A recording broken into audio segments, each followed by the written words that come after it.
দেশের জনগণ মনে করে একমাত্র সমাধান হলো আপনার পদত্যাগ।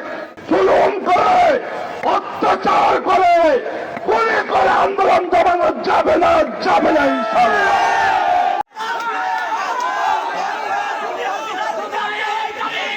আসসালামু আলাইকুম ওয়া রাহমাতুল্লাহি ওয়া বারাকাতুহু। সংগ্রামী উপস্থিতি, আজকের এই ছাত্র জনতার দাবির সাথে সংহতি জানাতে আজকে আমরা এখানে এসেছি। আপনারা লক্ষ্য করেছেন আমাদের ছাত্র ভাইয়েরা তাদের ন্যায্য দাবি আদায়ের জন্য শান্তিপূর্ণ আন্দোলন করে যাচ্ছিল।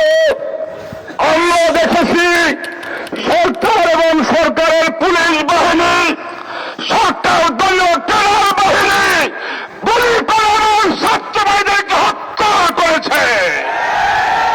এই পর্যন্ত শত শত ছাত্র, এমনকি শিশু পর্যন্ত এই সন্ত্রাসী বাহিনীর গুলির থেকে নিরাপত্তা ছিল না। আজকে সারা দেশের জনগণ ঐক্যবদ্ধ হয়েছে। আমাদের প্রধানমন্ত্রী আপনি জনগণের ছাত্রদেরকে খুন করে আপনার হাত তাদের রক্ত রঞ্জিত করেছেন। তাই এদেশের জনগণ আপনাকে ক্ষমতায় দেখতে চায় না। আজকে আমরা লক্ষ্য করেছি ছাত্রদের আন্দোলনকে দমানোর জন্য রাস্তায় রাস্তায় আওয়ামী লীগ তাদের পেটুয়া বাহিনীকে মুড়ে মুড়ে বসিয়ে দেওয়া হয়েছে। জনগণকে বাধাগ্রস্ত করা হচ্ছে। পরিষ্কার বলি, জুলুম করে, অত্যাচার করে, গুলি করে আন্দোলন দমানো যাবে না, যাবে না ইনশাআল্লাহ।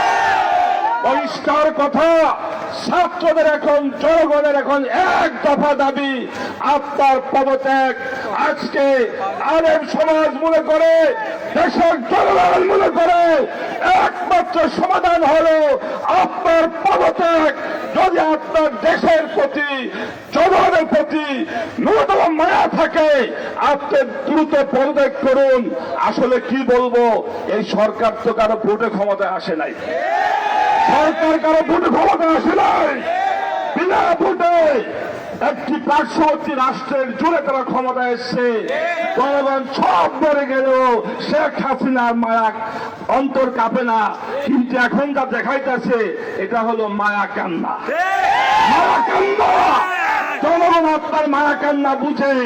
জনগণ আপনাকে মায়া কান্না করার কারণে বারবার ছাড় দিয়েছে, এবার আপনাকে ছাড় দিবে না ইনশাআল্লাহ।